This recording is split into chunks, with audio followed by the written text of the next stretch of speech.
How did everyone come into place for Helluva Boss? Because the amount of production on that show looks like it should be on television. Viv was like Nick Fury, from Marvel's. It's Samuel L. Jackson. And she was the one that went around recruiting each of us like the goddamn Avengers. She went around to each and just made this. Viv, people give her credit as a storyteller, as an animator.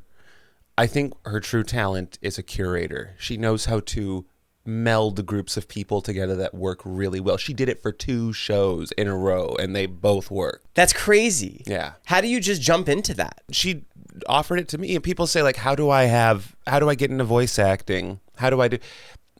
I'm the worst person you should ask because I was just given the opportunity. You know what? I will say this. Make YouTube videos for 12 years until an animator finds you and gives you the leading role of a show and says, here, write half of it too. I don't know.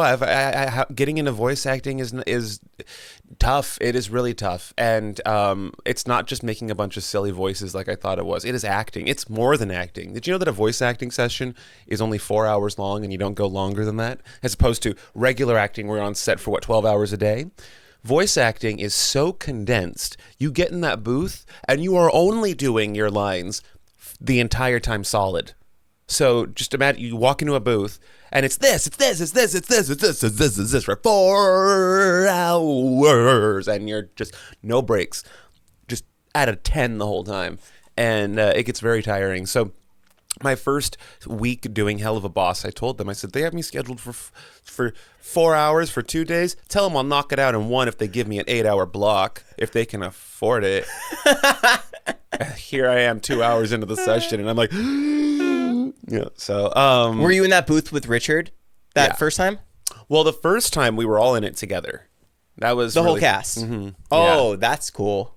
That was really fun because I didn't know these people. They were just a bunch of crazy people in a room, and we were all just being crazy together. It felt like first day of an improv class. And you're in there with people who are on Broadway who are so charismatic. No? I didn't know that at the time. I didn't know that it was Richard Horvitz. I didn't know who Richard Horvitz was until he started speaking, and then I heard this gravel in his voice, and I go, I grew up with that gravel. Would you catch on? That's Billy from Billy and Mandy. That's Alpha from Alpha 5. That's Invader fucking Zim. He's from Psychonauts. He did Crash Bandicoot. He did all these things that are very near and dear to my heart. These franchises are very important, and I thought, holy shit, I get a co-star with this guy.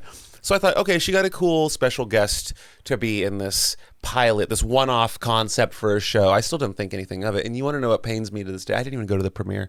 I didn't think it was going to be in. I feel so guilty for not showing up to that thing. I thought it was like a bunch of people that made this short, and they all thought it was really cool. So, hey, let's get together and watch it. And I was like, Do you know what else you were doing that day? And I left the recording session early, and I don't remember what I left it early for. Joe, I didn't think the show was going to be popular. Needless to say, I did not think the show was going to go anywhere. I didn't. I mean, I didn't think it wasn't not. I didn't think it wasn't. Let me rephrase that. I didn't think it was going to fail. I didn't think it was going to be what it is now, though. Because we do these all the time. I've done so many little pilots or one-off things with another YouTuber. Just, hey, you want to do this concept? Okay, great. There was nothing to tell me that. I showed it to Adam. I showed us. There was a storyboard that Viv released early, and she was like, "Yeah, this is what the episode's gonna look and feel like." And I showed it to Adam, and he was like, "Oh, right, you're sitting on a gold mine. This is going to be." So he kind of told me it was going to be big, but of course I didn't think. He's like, "No, I know animation. This is going to make a splash on the internet. Trust me." And then I was like, this is one of the worst Adam Nealon impressions I've ever seen. I think it was pretty spot on. I could have drooled more, but anyway, yeah, no. So I don't remember your question, but now I'm just going. I thought it was a very fun experience, but I didn't think it was anything that I would ever be talking about the next day or the day after that or the year after that or the 5 years later after that.